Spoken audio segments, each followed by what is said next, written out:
Live, our special CP edition. So glad to have Mr. Kweller with us. Ben Kweller, thanks for being here. Thank you for having me. How was your trip in? Well, I had a flight in, connected through Chicago, but I was traveling with 2 acoustic guitars, and I try to keep my guitars with me at all times. And you're only allowed, 1 carry-on and 1 personal item. So I have like my personal item, which is like my briefcase. Okay. And so I tried to walk in with 2 guitars and my briefcase, my personal item, and they were not having it. And I tried to tell them, I'll check it at the gate. Just let me at least pick up your questions for you. Thanks a lot, man. No. But they just weren't having it. And I think the woman there just didn't like me to begin with. Like, she just made up her mind before we even met that she was gonna not like me or something. So this is your first show you've done in a while. Yeah. Had like a couple week layoff. How's it feel kind of get back in there? Jitters still up or? Got the jitters still, yeah. It's always good to have those jitters. Once you lose those, it's... I'm excited, but when the lights go down, I get nervous. And then I go out there and then everything's all right, so. That's cool, man. So what kind of drives Kweller, man, other than like your nice big tour bus? What gets you out of the morning? What pushes you? What gets you going? Well, my wife actually keeps me going. Once we got married, I realized, I had something else to live for, It was kind of heavy feeling, because I remember, I've always traveled. I dropped out of high school, actually, in 9th grade to play music. I had a band called Radish, and so we went on tour. And so I sort of grew up on airplanes and stuff and was never scared to fly. But I remember once I proposed to Liz in Australia, and we hopped on a plane that day to fly to another town. And for the first time in my life, I was scared to crash because I realized right there that I had something to live for, which was pretty heavy. So, yeah. It's pretty tight. So you expect any little Kwellers coming around anytime soon? Or? Yeah, there's talk. So, yeah. That's great. You want to do music if he ever gets there, or you kind of just let him take his own route? Music will be around them from day one, just because, I'm always on the road. It'll be a gypsy baby, traveling on tour. But I'll probably get out the drum set and the guitar. That's what my dad did to me when I was about 7. He said, "Ben, come here," and he got his old drums out of the attic and set them up and taught me how to play 2 and 4, And so that's how it all started for me. So it'll probably be like that for my child.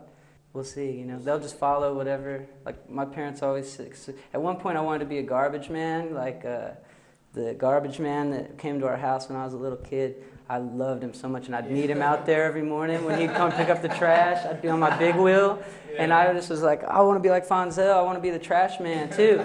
So my mom was like, if you're going to be the trash man, just be the best trash man you can be. Get the most garbage you can. That's it, bro. That's cool. Now, hailing from Texas, you do tours in the Southwest, Midwest. What's kind of like some cool experience you've had in each region? What's like your favorite region to kind of tour? I like it all. I've been lucky enough to travel overseas a bunch, which has been really cool. I'll tell you, America, there's so much in America, but Japan is one of the coolest places I've been to, because it's just a complete other world over there. Well, speaking of traveling, man, how liberating is it? You're on the asphalt a lot. Do you get inspiration looking at those yellow lines, go down the street, go down the road? Is it kind of peaceful and stuff? Yeah, I love traveling, man. I love road trips. I always have. Hopping in the car. My new album's actually... Yeah, I was just about to get it. Are you reading these questions, man? Because that's the next one. Well, when I bent down to pick them up, I'm a pretty fast reader. A lot of my new songs actually talk about that. Talk about just hitting the road and just sort of being one with the steering wheel. Yeah, that's great. So what can we expect other than that, kind of a new sound to it, or some more? There's a much different sound for everybody that knows my last record, which was really raw, and just me and 3 of my friends got in one room without headphones and just recorded us live. Hardly any overdubs. I sang all the vocals with the band live. All the solos were done right there. So we did a song a day, and it was done pretty quickly. So this new record is going to be really different and really layered and lush and really beautiful. And there's a lot of ballads on it.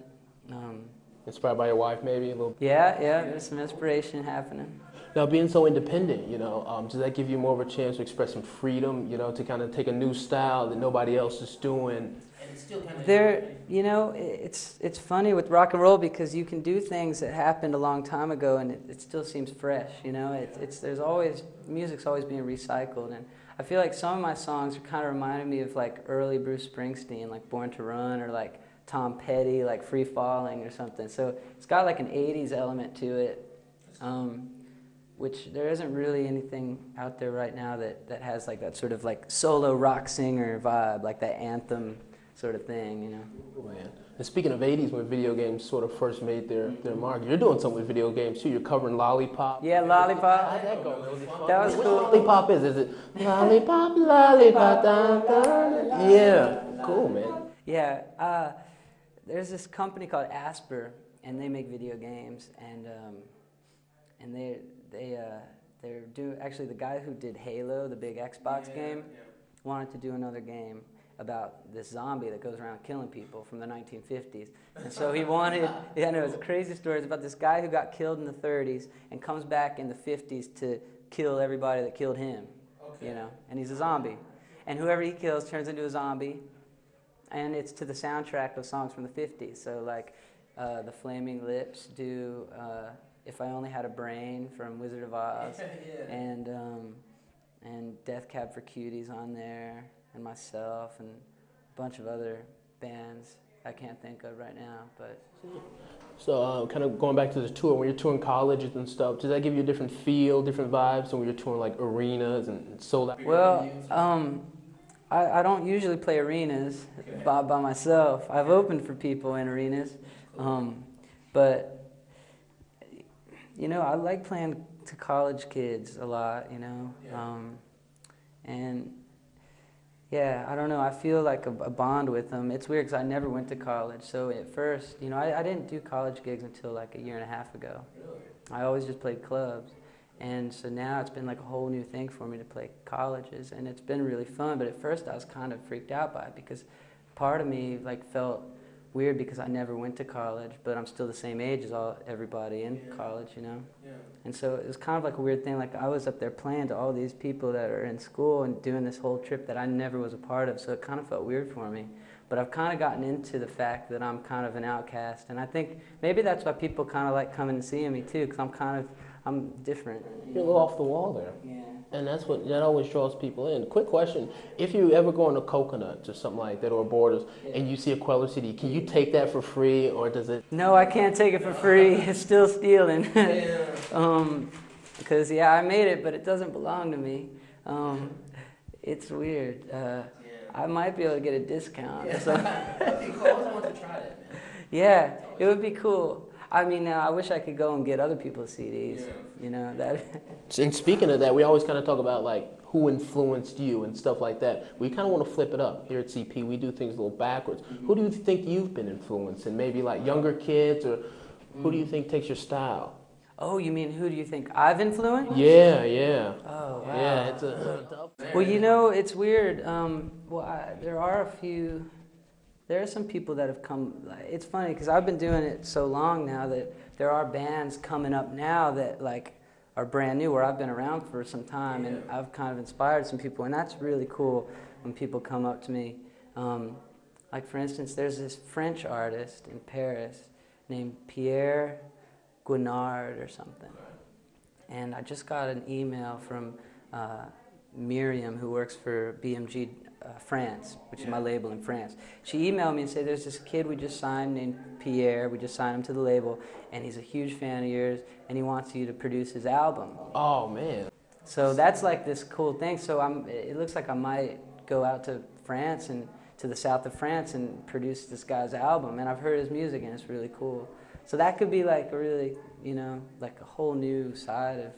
Yeah, and you take on a new aspect, kind of more producing and kind of. Yeah, totally. Playing. Well, cool, man. We can see it, but can you see Kweller Mania like taking over? Kweller Mania. God, man, I better watch out. It might happen. That's right, man. It just might happen. This thing did happen. We're so thankful that it actually got off the ground. Thanks a lot. Hey, buddy. Thank you very much. I appreciate it. You guys stay tuned. We got more stuff coming up. Ben Kweller, man.